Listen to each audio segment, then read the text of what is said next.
Before long, we're going to sell this house and move into a high-rise condo, so you'd better start looking for a new place. Maggie's mother, Karen, sneered. You're not thinking you'll get a dime of our father's inheritance, are you? We're having you relinquish your right to it. You got that, Ashley? My sister threatened me, her face a horrifying mask of cruelty. Ashley's boyfriend stood to the side, his laughter only adding salt to the wound. It was unbearable. Our father's funeral had barely finished, and they dared to talk like this. You heard the absolute worst. I can't stand this anymore. I'm cutting ties with you all. The moment I shouted those words, the doorbell rang. Standing there was a man I felt like I've met before. My name is Maggie at 22. I'm soon to graduate from university. Nothing to brag about, but I'm strong-willed and patient. From my childhood through university, I've always quietly and diligently focused on my studies. I've maintained reasonably high grades, and I do have dreams I want to fulfill. Although I'm content with my daily life, I also have a significant worry. Maggie, come downstairs now. A loud voice rang from below. With reluctance, I went downstairs to find my mother, Karen, and my sister, Ashley. Mom, sis, what's up? I was studying, I said. As usual, you nerd. You're still studying even though university is almost over. What a hard worker, Ashley laughed. The one laughing was my sister, Ashley, the beauty like our mother. She's flamboyant and was even a popular model back in the day. Now she's unemployed under the guise of helping around the house. We're going shopping. You should clean the dishes and do the laundry. Don't forget to iron properly, okay? Also, we're out of detergent and other things, so you should go shopping. Mother calmly ordered me to do the housework, knowing she would get furiously angry if I talked back. I quietly responded, okay. I left the house stressed out to the nines and high in spirits. I need to get on with that, I muttered quietly as I started to clean up the mess they had left behind. Mom, a former beauty queen, has extravagant tastes and loves luxury. She's always favored my beautiful sister while ignoring me since I'm not all that pretty. Moreover, they've always dumped housework and other chores on me as if I'm their maid. My sister took advantage of this, and I've been oppressed by them since I was little. Yet I've tolerated it because, after all, we are family. And then my phone rang. When I looked at my phone screen, it read Dad. Hello, Dad. It's been a while. I could tell my voice had brightened. Oh, Maggie, it's been a while. Are you doing okay? I'm doing great. How about you, Dad? It's night there, right? How's work? I'd like to say I'm fine, but I've been having headaches lately. I'm planning to go see a doctor soon. How's your schoolwork? Is it going well, Dad? Take care of yourself, okay? Thanks to you, everything is going well. I'm studying hard to achieve my dream. That's my girl. You're always so diligent. Remember what I always say, be righteous and kind, right? Don't worry. I'm doing my best. That's my Maggie. I'll bring lots of souvenirs. When I returned home after that conversation, I hung up the phone. To put it bluntly, my family is well off. This was largely due to my elite father, Harry, who has been flying around the world for work since his younger days. Although he was often away from home, he was kind to me and showered me with love whenever we had the chance to meet. I adored him dearly. However, to my mother, Karen, and my sister, Ashley, he was nothing more than an ATM. The harsh truth was that they were living lavishly on the money he earned. Be righteous and kind, Maggie, he would say. His presence was always nurturing and supportive. He was my rock, and that's why I was able to stay strong until now.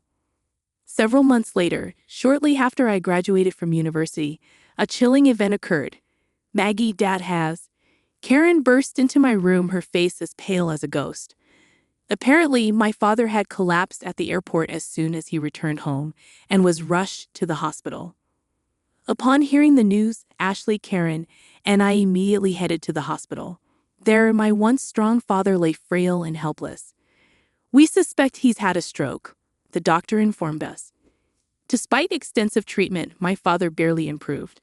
To be specific, he was left with severe physical paralysis and a speech impairment, unable to stand or converse properly. To care for my now dependent father, I decided to put my dreams on hold and dedicate myself to his care at home. Predictably, Karen and Ashley completely ignored him, treating him as if he was useless. They didn't even help with his care, let alone come by and see him. Mom, Ashley, if you helped with Dad's care once in a while, I'm sure he'd be really happy, I pleaded. However, their response was always the same. We're too busy. We've left Dad's care to you. Dad, it was a lovely day today, I would tell him. Thank you, he would struggle to reply. I studied and learned about caregiving.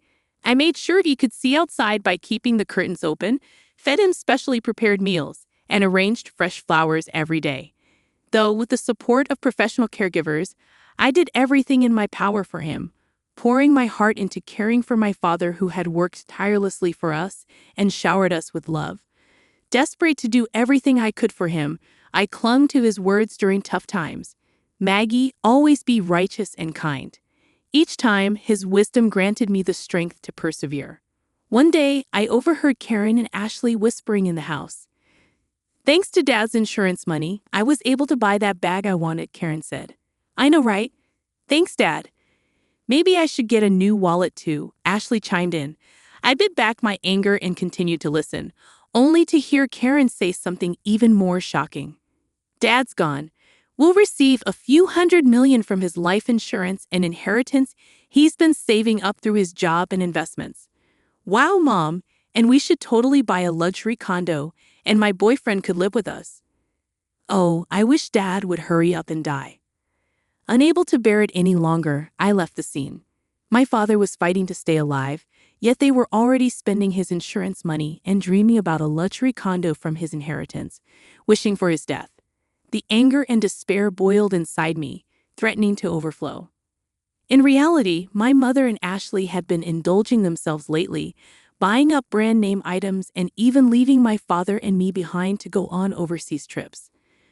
But I couldn't bring myself to tell my father, who was already suffering so much. I didn't want to burden him with their selfishness.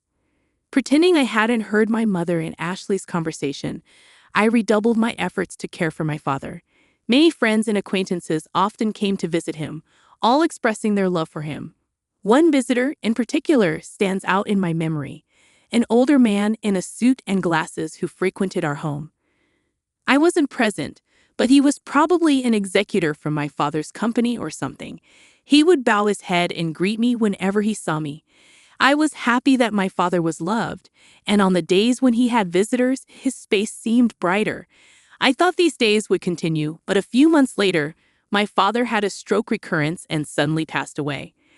I cried, clinging to my father's body that no longer spoke. Even my mother and Ashley shed tears, this time mourning the loss of my father. What followed was a whirlwind. There was a wake and a funeral to be held. And of course, my mother, the chief mourner, did nothing. Neither did Ashley. In the end, I had to go through all the procedures by myself, running around in a rush. The wake ended, and many people attended the funeral, with many flowers arriving as well. Seeing the character and popularity my father had in life, I felt somewhat comforted. At the funeral, sobbing voices echoed, and my father, with a peaceful face, embarked on his journey. In the evening of the day when the first 7 days were over, I had finally started to recover a bit from the sadness. As I was cleaning up the 7th day, my mother and Ashley called me into the living room. Next to Ashley was a man who was said to be her fiancé. Like Ashley, he looked good, but given his former job as a male stripper, his inner frivolity was clear. Apparently, his name was John. So, about father's inheritance, my mom began. I had a terribly bad feeling, and then my mother, laughing scornfully, said something outrageous. We'll get a lot from your father's inheritance, so we've decided to sell this house and live in a luxury condo, so you should leave. Mom, it's only been a week since Dad passed away. Are you already talking about the inheritance and the luxury condo? We've already signed the contract. It's a high-rise, brand new. You already signed? When did you? About a month ago, I guess, but Dad was still doing fine. He was practically dying. He had a lot of money, so it'll work out fine. My mother was as selfish as ever. Ashley continued, yes, that's right. The luxury condo is for Mom, me, and my fiancé. So, you're a nuisance. You should hurry up and find some shabby apartment, okay? Even you, sis? Are you serious? Of course. Don't even think about getting any of Dad's inheritance. We'll have you renounce it. You understand, right? Ashley was approaching me with a terrifying expression, her fiancé laughing beside her. Seeing my father's inheritance in the corner of my eye made me feel suffocated. It was too much. They had the nerve to say such things before my dad's mourning was even over. You guys are the worst. I can't stand it anymore. I'm cutting ties with both of you. Huh? We'd actually feel relieved if you cut ties with us. My mother and Ashley laughed at me. I clenched my fists and started trembling. At that moment, the front doorbell rang. Straightening my trembling breath, wiping my tears, I opened the door, thinking it might be a late visitor. Good evening. My condolences for your loss. The man who deeply bowed his head at the entrance was the middle-aged man in the suit and glasses who frequently visited my father's sick bed. Thank you. Please come in. As I was about to invite him in, the man presented his business card. Please check this. My name is Watson, an attorney assigned by your father.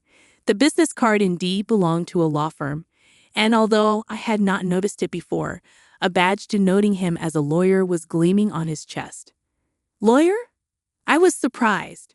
My mother, Ashley, and her boyfriend came out from behind. Huh, what does a lawyer want from us? Watson responded to my mother's skeptical expression. I've come to discuss your husband's inheritance. Can we talk for a moment? Watson sat down in the living room.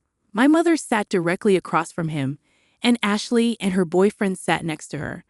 I ended up sitting on the side facing them alone. Watson took out several documents from his bag, looked at us, and then began to speak slowly. First, may I read your husband's will? That man could barely move or speak, and yet he left a will. Get on with it, please, my mother spoke in an irritated tone. Then allow me to read it, Watson said in a quiet voice. The will, the testator Harry hereby bequeaths as follows. The testator leaves all property belonging to him to his second daughter Maggie. A moment of silence fell upon the room. The testator designates the following as the executor of the will. Before Watson could continue reading, Ashley interrupted. Wait a minute. What did you just say? Didn't you hear me? The testator designates the part before that. Let me read it again. The testator Harry hereby bequeaths all property belonging to him to his second daughter Maggie. What does that mean? So that means? The next one to shriek was Karen, our mother. In other words, it means that Maggie will inherit all of the estate. Karen and Ashley exclaimed in unison. I was so shocked that I couldn't breathe, and all I could do was stare in astonishment. Next, I will read the postscript of the will, Watson continued, looking at me and others. In other words, this is your father's final message. I quietly listened as Watson read, Maggie, you gave up your precious dreams to take care of me. I wasn't able to pay much attention to you because I was always working, but I truly appreciate it. Thanks to you, I was able to pass away peacefully and fulfilled. Upon hearing my father's last words from Watson, tears started to well up in my eyes. Maggie, always be kind and correct. I know you can do it. Your father will always be watching over you. Please be happy. All I could do was sob in front of them, while Karen and Ashley were making a big fuss. Wait, what does that mean? So the inheritance all goes to her? Yes, what happens to our money? In response to their outburst, Watson cast a brief glance at them. You two are not mentioned. By the way, Maggie is also the sole beneficiary of the life insurance. What are you talking about? Do you think that's allowed?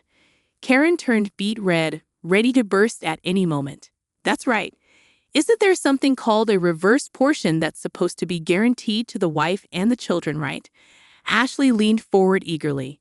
You're referring to the statutory reserve. Indeed, you too have the right to claim a statutory reserve from the inheritance that Maggie will receive, Watson said in a matter-of-fact tone. Of course, Karen seemed to be getting back to her usual self.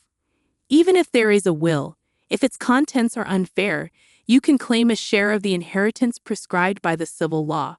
However, Watson continued, Harry had commissioned us to investigate on the fact that you, Karen, and you, Ashley, were living luxuriously with Harry's money and squandering the insurance money.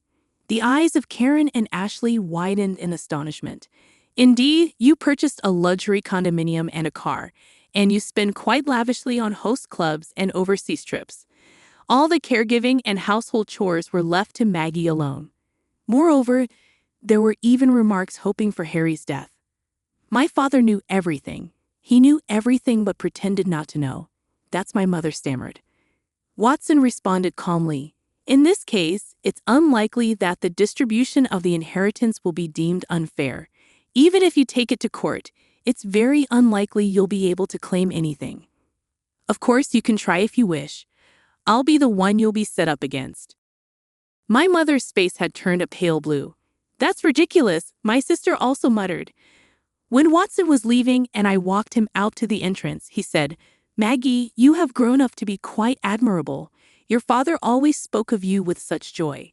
Really, my father have known your father since we were young, and I was honored to take on this request. Your father felt he was too lenient with the other two, but I believe he found peace knowing how well you turned out. Watson's eyes were squinted in a warm smile. I was so touched that I teared up again. Please live a happy life from now on. You know I'm always here to help. Watson left me with those words, and I kept bowing deeply to him. A year later, with Watson's help, I was able to inherit all of my father's assets. As for my mother and sister, my mother, unable to pay off the loans for the high-rise condominium she had already contracted, the expensive car, and the designer goods, eventually went bankrupt. My sister, on the other hand, was quickly abandoned by her boyfriend when he learned that she wouldn't be inheriting anything.